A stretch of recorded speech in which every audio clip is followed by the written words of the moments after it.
नमस्कार, good morning. Chhattisgarh में स्वागत है आप सभी का। आप देख रहे हैं BIS24। मैं हूं आपके साथ श्रवण तंबोली। बुलेटिन की शुरुआत करेंगे। सबसे पहले देख लेते हैं इस वक्त की हेडलाइंस। आज छत्तीसगढ़ को बड़ी सौगात देंगे प्रधानमंत्री नरेंद्र मोदी। 5 रेलवे स्टेशन का पीएम करेंगे लोकार्पण। अमृत भारत स्टेशन के तहत होगा विकास। नारायणपुर में मिशन 26 पर सुरक्षा बलों को बड़ी सफलता। नक्सली मुठभेड़ में 27 नक्सली ढेर। नक्सली कमांडर केशव उर्फ बसव राजू भी ढेर। छत्तीसगढ़ में भारी बारिश ने कहीं गर्मी से दी राहत तो कहीं बरपाया कहर। आकाशीय बिजली गिरने से वाड्राफनगर में 3 लोगों की गई जान। वहीं बलरामपुर में 1 मवेशी की हुई मौत। बड़ौदा बाजार में 2 ट्रक और कार में जोरदार भिड़ंत। टक्कर के बाद कार और ट्रक में लगी आग। कार चालक की जलकर मौत, 3 लोग घायल। हरियाणा के गुरुग्राम में दिखा आग का तांडव। वेयर हाउस में अचानक लगी आग। वेयर हाउस में रखा सामान जलकर खाक।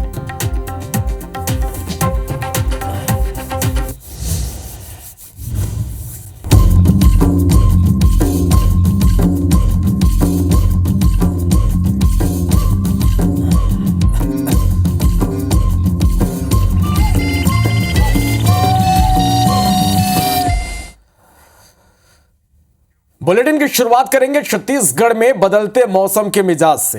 एक तरफ जहां प्रदेश के कई हिस्सों में हो रही बारिश ने मौसम को खुशनुमा बना दिया है, तो वहीं गर्मी से लोगों को राहत भी मिली है। वहीं दूसरी तरफ यही बारिश किसी पर कहर भी बरपा रही है। अब आपको प्रदेश के 2 हिस्सों से आई बड़ी खबरें दिखाते हैं। वाड्राफनगर के अलग अलग गांव में बिजली गिरने से अब तक 3 लोगों की मौत हो चुकी है और इस हादसे में एक व्यक्ति गंभीर रूप से घायल हुआ है, जिसका इलाज जारी है। वहीं 4 मवेशी भी इसकी चपेट में आकर मारे गए हैं। तो इधर बलरामपुर के गोपालपुर गांव में भी आकाशीय बिजली गिरने से एक मवेशी की मौत हुई है। तो छत्तीसगढ़ में एक बार फिर से मौसम का मिजाज बदला हुआ है और कहीं तेज आंधी तूफान के साथ बारिश ने लोगों को गर्मी से राहत मिली है, तो दूसरी तरफ इस बदलते मौसम ने कहर भी जमकर बरपाया है। 2 तस्वीरें इसके आप देख पा रहे हैं। तो छत्तीसगढ़ में पिछले कुछ दिनों से मौसम का मिजाज बदला हुआ है। कल देर रात भी राजधानी रायपुर सहित कई इलाकों में झमाझम बारिश हुई और आप तस्वीरें देखिए कि किस तरह से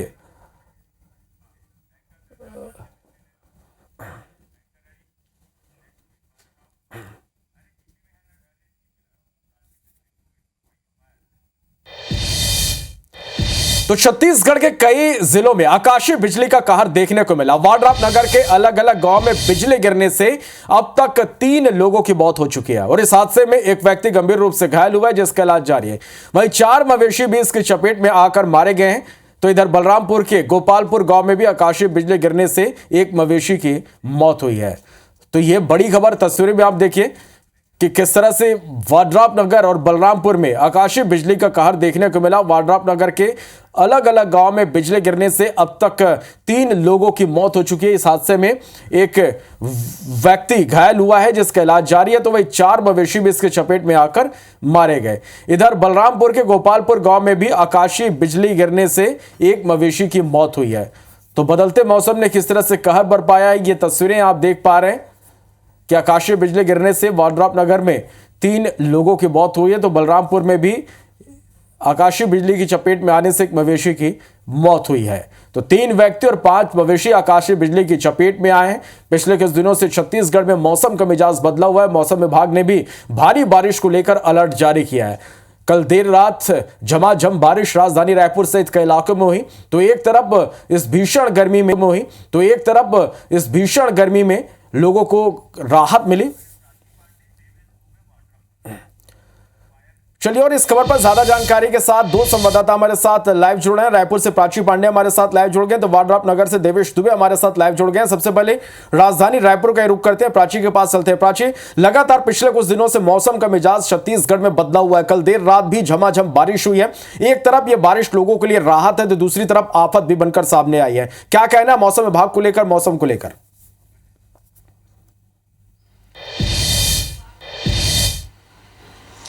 जी आपको बता दें कि प्रदेश में पिछले 24 घंटों में हुई बारिश के बाद अभी फिलहाल राजधानी रायपुर का जो तापमान है वो 41 डिग्री सेल्सियस है और मौसम विभाग का कहना है कि आने वाले 3 दिनों तक पूरे प्रदेश भर में इसी तरीके से मौसम रहने वाला, यानी कि मध्य से लेकर हल्की बारिश होने की संभावना पूरे प्रदेश भर के लिए जताई गई है।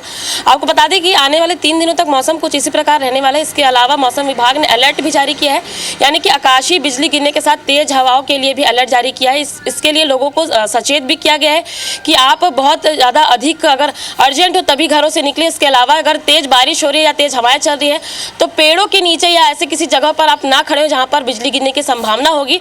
आप शेड का सहारा लें, शेड के नीचे जाकर खड़े हो। इसके अलावा आपको बता दें कि पिछले 24 घंटे में हुई बारिश के बाद तापमान में जो गिरावट आई उसके चलते अभी फिलहाल जो मौसम है उसमें ठंडकता बनी हुई है और सबसे अधिक जो तापमान है वो दुर्ग में दर्ज किया गया जो 41.4 डिग्री सेल्सियस है। और फिलहाल आपको राजधानी रायपुर की अगर बात कराते हैं तो यहाँ पर 41 डिग्री सेल्सियस दर्ज किया गया और आने वाले 3 दिनों तक तापमान में 3 से 4 डिग्री तक की गिरावट भी आने की संभावना जताई गई है। जी चलिए, तो निश्चित रूप से मौसम विभाग ने लगातार बारिश को लेकर अलर्ट भी जारी किया। वाड्रॉप नगर का रुख करते हैं, देवेश हमारे साथ लाइव जुड़े हैं। देवेश, एक तरफ भीषण गर्मी से कहीं ना कहीं इस बदले मौसम से लोगों को राहत मिली है तो दूसरी तरफ आफत भी बनकर आई। आकाशीय बिजली का कार्य यहां पर देखने को मिला, किस तरह से आकाशीय बिजली ने यहां कहर बरपाया है? जी बिल्कुल, देखिए कल शाम से ही रुक रुक कर लगातार बारिश हो रही है क्षेत्र में और 3 अलग अलग गांवों में 3 लोगों की मौत हुई है आकाशीय बिजली की चपेट में आने से। वहीं आपको बता दूं, एक व्यक्ति गंभीर रूप से घायल है और 4 मवेशी भी इसमें मारे गए हैं। बारिश की वजह से मौसम में तो ठंडक जरूर आई है, लेकिन उसके साथ साथ ग्रामीणों की मुश्किलें भी बढ़ती हुई नजर आ रही हैं, क्योंकि लगातार बारिश हो रही है, कामकाजी समय है, लोग कामकाज पे निकलने से परेशानी का सामना करना पड़ रहा है लोगों को। और उसके साथ ही जो घायल था जिसको आकाशीय बिजली की चपेट में आया था उसका इलाज वाड्रॉप नगर सिविल अस्पताल में जारी है। अभी उसकी हालत स्थिर बताई जा रही है। प्रशासन की बात करें तो प्रशासन ग्रामीणों को पेड़ के नीचे जाने से और बारिश के समय में पेड़ का सहारा लेने से मना करते हुए नजर आ रहा है और लोगों को ये समझाइश दी जा रही है कि जब भी आकाशीय बिजली जैसी माहौल उत्पन्न हो तो पेड़ के नीचे न जाए। और उसके साथ साथ मौसम वैज्ञानिक जो है 3 दिन तक लगातार इसी तरीके से बारिश होने की बात कर रहे हैं। जी श्रवण, चलिए, तो मौसम विभाग ने अलर्ट जारी किया और लोगों को भी अलर्ट रहने की जरूरत है। बहुत बहुत धन्यवाद आप दोनों को हमारे साथ जुड़ने के लिए और तमाम जानकारी के लिए। तो इधर दंतेवाड़ा में भी गीदम में आकाशीय बिजली का कहर देखने को मिला। हादसे में 3 ग्रामीणों की यहां पर मौत हुई है। ममलाल नहर में 1 महिला और पुरुष की मौत हुई है। गीदम के कुम्हारपारा में 1 महिला की मौत हुई है। तो ये बड़ी खबर आप तक पहुंचा रहे हैं। आकाशीय बिजली की चपेट में आने से 3 लोगों की मौत हो गई है। दंतेवाड़ा के गीदम में आकाशीय बिजली का कहर देखने को मिला है। इस हादसे में 3 ग्रामीणों की मौत हुई है। ममलार में 1 महिला और पुरुष की मौत हुई है तो गीदम में 1 महिला की आकाशीय बिजली की चपेट में आने से मौत हुई है। तो वेद प्रकाश हमारे संवाददाता फोन लाइन पर जुड़े हैं। वेद प्रकाश, बदले मौसम ने यहां पर भी जमकर कहर बरपाया है। आकाशीय बिजली की चपेट में आने से 3 लोगों की मौत है। क्या अपडेट इस पूरी खबर पर? ये देखिए, कल देर शाम की ये घटना है जबकि इलाके में तेज बारिश हुई थी। बारिश के साथ ही बादल गरजने का सिलसिला भी काफी देर तक चलता रहा। तो इस बीच ये खबर आई है कि अब गीदम और गुमलनार में 3 ग्रामीणों की मौत हुई है। ये जो सभी मृतक हैं ये मवेशी चराने के लिए जंगल गए थे और इसी दौरान बारिश के साथ जो गर्जना हुई थी उसमें आकाशीय बिजली गिरी थी और इन तीनों की मौत हो गई। मौत के बाद प्रशासन ने इनके शवों को कब्जे में लिया है। पुलिस की मदद से उन्हें अस्पताल लाया गया और जो आगे की कार्रवाई है प्राकृतिक आपदा में जो राशि दी जानी होती है उसकी तैयारी प्रशासन द्वारा की जा रही है।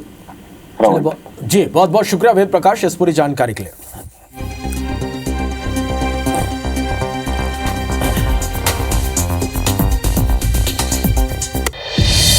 और अब बात छत्तीसगढ़ में नक्सलियों के खिलाफ चलाया जा रहा ऑपरेशन ऑल आउट की करते हैं। तो छत्तीसगढ़ में सुरक्षा बलों को एक बड़ी सफलता मिली है। नारायणपुर में जवानों ने 27 नक्सलियों को मार गिराया। मारे गए सभी नक्सलियों के शव भी बरामद कर लिए गए और आज सभी नक्सलियों के शव जिला मुख्यालय लाए जा सकते हैं। मारे गए नक्सलियों में कई बड़े नाम शामिल है जिसमें 1.5 करोड़ का इनामी नक्सली बसव राजू भी ढेर हुआ है। तो नक्सलियों के खिलाफ ये बड़ा एक ऑपरेशन जिसमें एक बड़ी सफलता मिली है। 27 नक्सली ढेर हुए। नारायणपुर में जवानों ने 27 नक्सलियों को ढेर कर दिया है। मारे गए सभी नक्सलियों के शव बरामद कर लिए गए।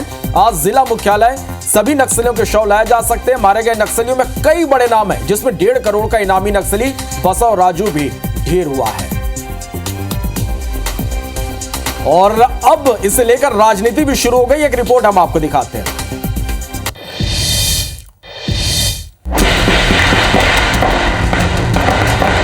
महीने भर में दूसरा बड़ा प्रहार। नारायणपुर में 27 नक्सली ढेर। मारा गया 1.5 करोड़ का इनामी बसव राजू। अभियान के बीच छिड़ा सियासी संग्राम। हम करते हैं, अच्छी सफलता लगातार मिल रही है। जवानों ने बड़े ही शौर्य का परिचय दिया है। जमीन का अधिकार दिया था, उनके लोगों पर खरीदी हम लोगों ने की थी, तो जाके संभव हुआ है। ये 2020 से ये कट सिलसिला तेजी पकड़ा है। दक्षिण बस्तर के कर्रेगुट्टा पहाड़ पर अब तक के सबसे लंबे चले एंटी नक्सल ऑपरेशन ब्लैक फॉरेस्ट में 31 नक्सलियों को ढेर करने के बाद बुधवार को नारायणपुर में अबूझमाड़ के जंगल में सुरक्षा बल के जवानों ने 27 नक्सलियों को ढेर कर दिया, जिसमें सबसे बड़ा नाम है 1.5 करोड़ के इनामी नक्सली नंबाला केशवराव और बसव राजू का। डीआरजी जवानों ने ऑपरेशन के बाद सघन सर्चिंग में मारे गए 27 नक्सलियों के शव, AK-47 जैसे घातक हाईटेक हथियार बरामद किए। देश के प्रधानमंत्री, गृह मंत्री और प्रदेश के मुख्यमंत्री ने एक्स पोस्ट कर ऑपरेशन की कामयाबी पर सुरक्षा बल के जवानों को बधाई दी। वहीं दूसरी तरफ प्रदेश के मुख्यमंत्री और डिप्टी सीएम के बयान पर कांग्रेस ने कहा कि बीजेपी अब केवल श्रेय लेने की होड़ में है, जबकि इस सफलता के लिए जमीन तैयार करने का काम पिछली भूपेश सरकार ने भी किया, जिसका अब जिक्र भी नहीं किया जा रहा। 3 दिनों से नक्सली ऑपरेशन चल रहा है और जिसमें हमारे डीआरजी के जवान मुख्य रूप से लगे हुए हैं। जवानों के साहस को नमन करते हैं, अच्छी सफलता लगातार मिल रही है। जवानों ने बड़े ही शौर्य का परिचय दिया है, अदम्य साहस का परिचय दिया है। 27 डेड बॉडी तो अब तक रिकवर किए गए हैं, सर्चिंग जारी है। बहुत से आर्म्स एम्युनिशंस भी रिकवर किए गए हैं। 600 गांव है नक्सल मुक्त किए थे, और तब जब लोगों की विश्वास हमने जीता था, उसमें उनको जमीन का अधिकार दिया था, उनके लोगों पर खरीदी हम लोगों ने की थी, ऋण माफी किया था, तो जाके संभव हुआ है। ये 2020 से ये कट सिलसिला तेजी पकड़ा है। गृह मंत्री जी तब बोलने लगे जब उनको ये खबर लग गई कि अब ये अंजाम तक पहुंचने की स्थिति में हम आ रहे हैं। 2020 से वो नहीं बोल रहे थे जब कांग्रेस की सरकार थी। तो आपने फसल तो बो दी, तो बोने वाले का नाम आपने नहीं लिया, अब काटने के लिए जो आए वो अपना नाम ले रहे, तो ठीक है। इधर कैबिनेट मंत्री केदार कश्यप का दावा है कि देश प्रदेश ये जानता है कि नक्सलवाद के पूर्ण सफाये का संकल्प बीजेपी सरकार का है। केंद्रीय मंत्री अमित शाह इसमें सीधे इन्वॉल्व है। अब ना तो एक भी नक्सली बख्शा जाएगा, न अर्बन नक्सली छोड़े जाएंगे। विपक्ष के इस दावे को खारिज कर कांग्रेस ने उल्टे बीजेपी पर तंज कसा है। रूरल हो चाहे अर्बन हो, हर क्षेत्र में जो नक्सलाइट हैं उनके साथ में वही उनका अंजाम होगा।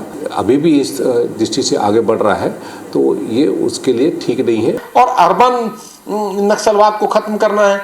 जहां आप रहते हैं पहले वहां तो समूची तौर पर पूरी तरीके से नक्सलवाद को खत्म कर दीजिए, फिर आप दूसरी बात करना। क्या इस प्रकार का बयान देके जो उन क्षेत्रों में रहने वाले राजनीतिक दल के लोग हैं जो इनकी गलत विचारधारा पर विश्वास नहीं करते, क्या उनकी हत्या करने का प्रयास है?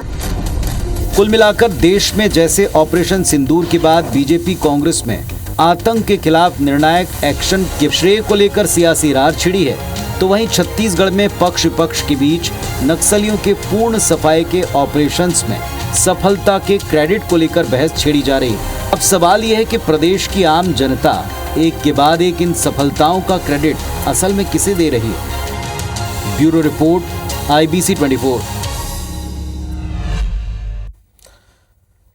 अबूझमाड़ के जंगल में सुरक्षा बलों ने जिन 27 नक्सलियों को मार गिराया उसमें 1.5 करोड़ का इनामी नक्सली बसव राजू भी शामिल है।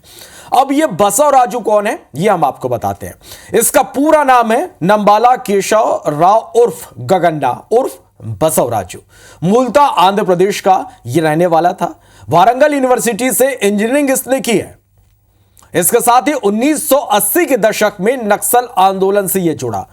2000 में नक्सलियों की सेंट्रल कमेटी में इसे चुना गया और सबसे बड़े नक्सली हमले ताड़मेटला का यह मास्टरमाइंड था।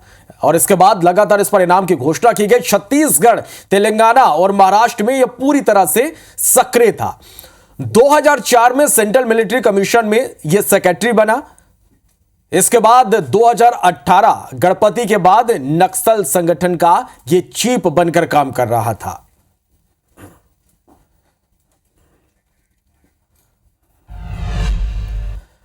तो नक्सली मुठभेड़ पर प्रधानमंत्री नरेंद्र मोदी ने भी एक्स पर पोस्ट किया। प्रधानमंत्री ने एक्स पोस्ट कर लिखा, सफलता के लिए हमें अपने सुरक्षा बलों पर गर्व है। प्रधानमंत्री नरेंद्र मोदी ने एक्स पोस्ट में लिखा, सफलता के लिए हमें अपने सैन्य बलों पर पूरी तरह से गर्व है। माओवाद को खत्म करने की दिशा में आगे बढ़ रहे हैं, शांतिपूर्ण और प्रगतिशील जीवन के लिए प्रतिबद्ध है।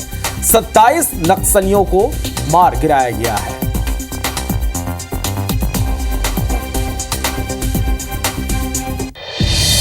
तो नक्सल मोर्चे पर यह बड़ी सफलता है। 27 नक्सली ढेर हुए हैं। ग्राउंड जीरो के हालात की जानकारी दे रहे हमारे संवाददाता संतोष तिवारी, आप भी देखिए।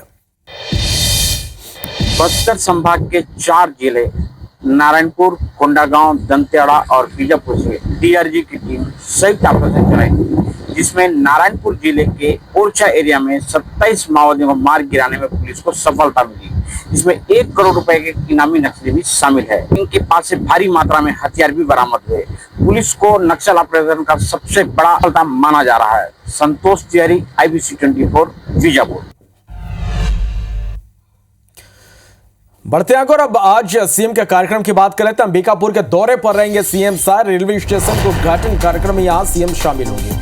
देश के 103 पुनर्विकसित रेलवे स्टेशनों का आज उद्घाटन होना है। प्रधानमंत्री नरेंद्र मोदी रेलवे स्टेशनों का उद्घाटन करेंगे। इसके साथ ही सुशासन त्याग शिविर में भी सीएम शामिल होंगे। तो ये बड़ी खबर आप तक पहुंचा रहे हैं। आज कई कार्यक्रमों में सीएम शामिल होंगे। अंबिकापुर के दौरे पर रहेंगे। रेलवे स्टेशन के उद्घाटन कार्यक्रम में सीएम शामिल होंगे।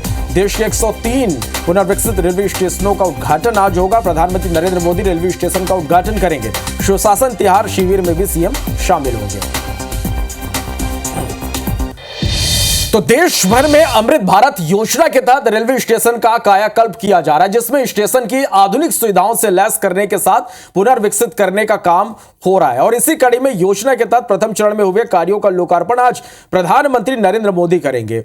वीडियो कॉन्फ्रेंसिंग के जरिए उद्घाटन करेंगे। दक्षिण पूर्व मध्य रेलवे स्टेशन के 9 स्टेशन इसमें शामिल हैं, जिसमें छत्तीसगढ़ के 5 स्टेशन, जिसमें अंबिकापुर, भिलाई, डोंगरगढ़, उरकुरा और भानु प्रतापपुर स्टेशन का पीएम लोकार्पण करेंगे। इसके अलावा मध्य प्रदेश के सिवनी और महाराष्ट्र के इतवारी, चांदा फोर्ट और अमगांव स्टेशन का भी आज प्रधानमंत्री उद्घाटन करेंगे। और सीएम साय ने इसके लिए एक्स पोस्ट कर प्रधानमंत्री का आभार जताया है।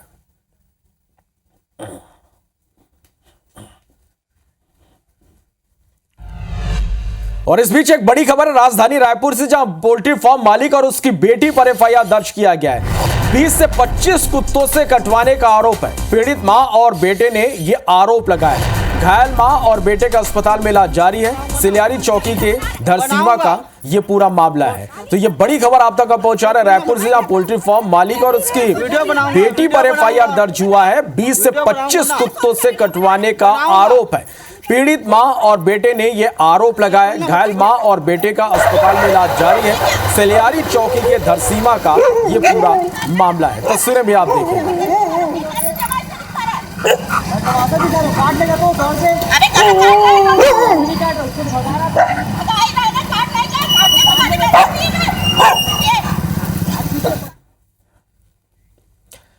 इधर बिलासपुर शहर में फिर से चाकूबाजी की घटना हुई है। युवक पर चाकू से जानलेवा हमला हुआ है। हमले में युवक घायल, इलाज जारी। आरोपी की तलाश में पुलिस जुटी हुई है। तोरवा थाना क्षेत्र की यह घटना है। तो यह बड़ी खबर आप तक पहुंचा रहे हैं। एक बार फिर से बिलासपुर शहर में चाकूबाजी हुई है। युवक पर चाकू से जानलेवा हमला हुआ है। हमले में युवक घायल, इलाज जारी है। आरोपी की तलाश में पुलिस जुटी हुई है। तोरवा थाना क्षेत्र की यह घटना है।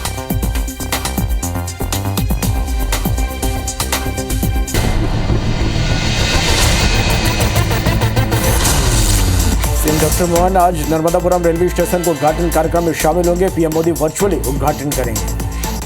सीएम डॉक्टर मोहन यादव सिवनी मालवा भी जाएंगे। तिरंगा यात्रा और लोकार्पण कार्यक्रम में शामिल होंगे। इंदौर में विवादित कार्टून बनाने पर कार्टूनिस्ट के खिलाफ FIR दर्ज हुई है। RSS और PM के खिलाफ कार्टून बनाया था। इंदौर में शूटिंग एकेडमी चलाने वालों कोच पर FIR हुई है। छेड़छाड़ सहित गंभीर धाराओं में मामला दर्ज किया गया है। बड़वानी में जमीन पर कब्जे को लेकर हंगामा हुआ। युवक और उसके साथियों पर ग्रामीणों ने लाठियों से हमला कर दिया। इंदौर में बीच सड़क पर युवक युवती के बीच विवाद हुआ।